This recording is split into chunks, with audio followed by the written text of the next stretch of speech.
Pemerintah Kabupaten Aceh Utara kembali menetapkan status tanggap darurat bencana alam setelah banjir susulan melanda sejumlah wilayah. Padahal sebelumnya daerah ini telah memasuki masa transisi dari darurat menuju pemulihan. Status tanggap darurat berlaku 15 hari mulai 10 hingga 24 Januari 2026. Banjir susulan tercatat terjadi di beberapa desa seperti Langkahan, Pirak Timur, dan Sawang. Di Aceh Utara, sekitar 124.000 kepala keluarga atau lebih dari 433.000 jiwa terdampak banjir.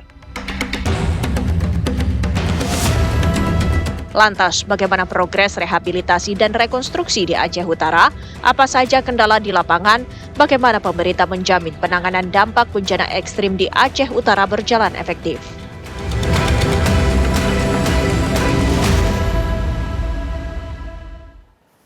Pemirsa, status tanggap darurat kembali dicanangkan di Aceh Utara setelah sebelumnya telah melalui masa transisi ke pemulihan. Lantas bagaimana progres dari rehabilitasi dan juga rekonstruksi di Aceh? Kami akan membahasnya pemirsa bersama sejumlah narasumber yang saat ini sudah bergabung bersama kami. Di sebelah saya sudah ada dari unsur pengarah BNPB, Pak Jonathan Victor Rembet. Selamat malam, Pak Victor. Terima kasih sudah hadir bersama kami. Dan kami juga ingin menyapa di sebelah pemirsa adalah peneliti ahli utama Primabrin, yaitu Pak Edi Hermawan. Selamat malam Pak Edi, terima kasih sudah hadir bersama kami. Ini menjadi sebuah catatan yang penting karena belakangan ini Pak Edi kita ketahui bahwa cuaca buruk kembali melanda di utara Sumatera khususnya di Aceh. Ini mengakibatkan banjir susulan. Datanya seperti apa? Ya, terkait dengan banjir bandang yang ada di Aceh akhir-akhir ini, kami melihatnya bahwa ada faktor utama penyebabnya, yaitu dinamika daripada monsun Asia yang kembali melanda ke wilayah kita, karena memang kondisi itu setiap bulan-bulan Desember, Januari, Februari begitu kita dilanda, tidak lagi bicara tentang tropical cyclone, tetapi lebih kepada bagaimana efek daripada monsun Asia melintasi kawasan kita dan terutama di Aceh gitu ya. Memang kalau hanya karena faktor monsun Asia itu ya tidak memberikan impact apa-apa, tetapi di sini ada faktor pemicu yang menyebabkan intensitas monsun Asia itu meningkat, yaitu faktor yang dikenal dengan nama La Nina, yakni perilaku dinamika suhu muka laut yang ada di lautan Pasifik begitu ya, masih terindikasi begitu adanya La Nina lemah, walaupun saat ini sedang menuju ke arah normal atau netral gitu. Nah, perpaduan inilah yang diduga sebagai ikut memicu adanya intensitas curah hujan, selain adanya awan-awan yang masih menuju ke arah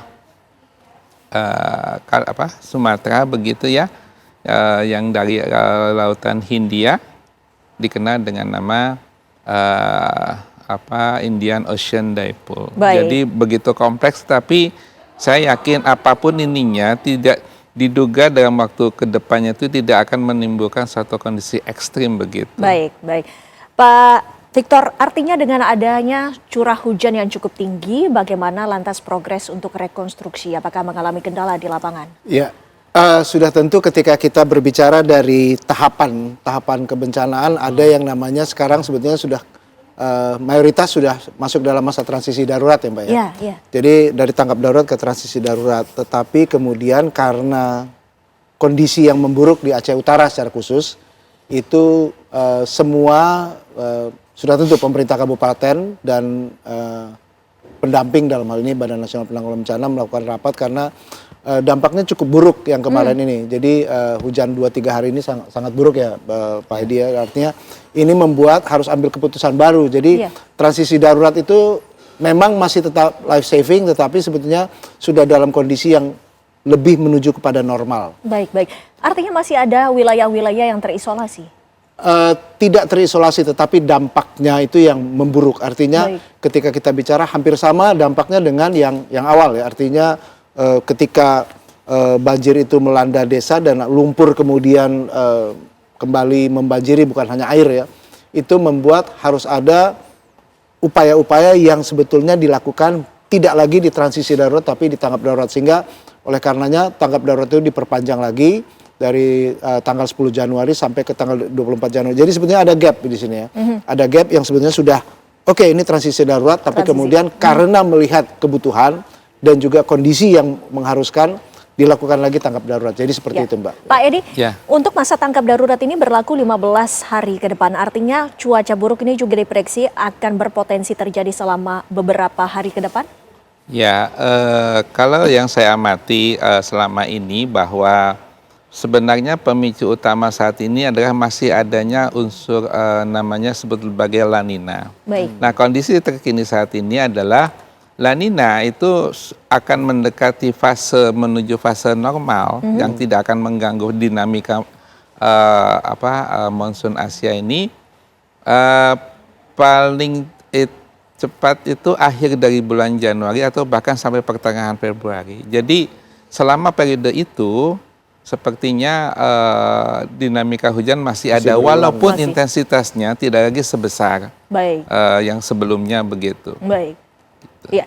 Dan pemirsa, kami juga akan mengajak Anda untuk mengetahui bagaimana sesungguhnya kondisi dan juga secara langsung di lapangan. Kami akan menyapa rekan kami, sudah ada Saiful. Silakan. Ya, baik Windy dan pemirsa di rumah. Pemerintah Aceh Utara sejak kemarin sudah menetapkan kembali status tanggap darurat untuk wilayah ini. Dan sebelumnya itu kan sudah memasuki masa transisi yang sebenarnya. Kemudian hujan lebat yang mengakibatkan 4 kecamatan di kawasan Aceh Utara itu kembali terendam banjir. Bahkan lumpur tebal yang berada di jalan itu kembali menggenangi jalan-jalan sehingga mempersulit masyarakat relawan untuk melakukan mengantar bantuan ke lokasi-lokasi tertentu. Dan persoalan yang muncul di sini adalah munculnya kembali banjir ini tidak terlepas dari salah satunya adalah bantaran sungai itu ada yang terputus hingga 76 titik dari beberapa sungai yang ada di Aceh Utara. Kalau di tempat di jalan Cekirik ini, jalan Cekirik yang seperti yang kita lihat kemarin, itu ada 5 titik di lokasi itu yang seharusnya ini sudah ditutup dan ini tidak akan kembali banjir seperti yang saat ini kita lihat. Karena intensitas hujan yang terjadi di Aceh Utara itu intensitas tinggi tapi tidak seperti pada saat banjir bandang yang terjadi di Aceh Utara sebelumnya. Dan di samping itu juga Aceh Utara ini masih ada wilayah-wilayah yang belum bisa ditembusi secara langsung. Misalnya seperti di kawasan Gunci, Desa Gunci, kemudian di Sawang ya, kemudian di kawasan Makahan juga Pantai Bidari, kemudian desa Dusun Bidari, kemudian juga di kawasan Lopuu juga itu belum bisa ditembusi secara langsung. Padahal sebelumnya sudah pernah dibuat jalan darurat, namun terhempas kembali akibat banjir yang melanda di kawasan ini. Demikian, Linda.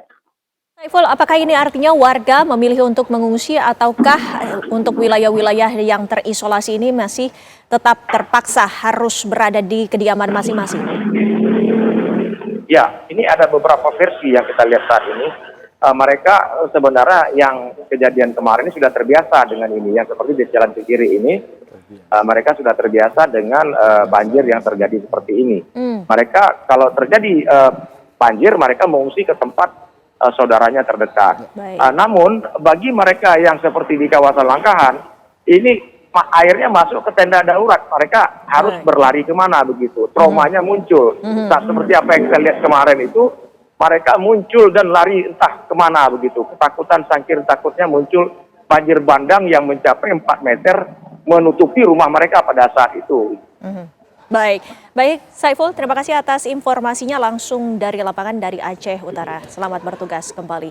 Ya, Pak Victor, ini menjadi catatan karena ternyata banjir susulan ini mengakibatkan sebelumnya yang sudah diperbaiki ini juga terjadi pengerusakan kembali. Nanti dijawab bagaimana langkah-langkah yang diambil oleh BNPB. Pemirsa, kami masih akan kembali selepas jeda.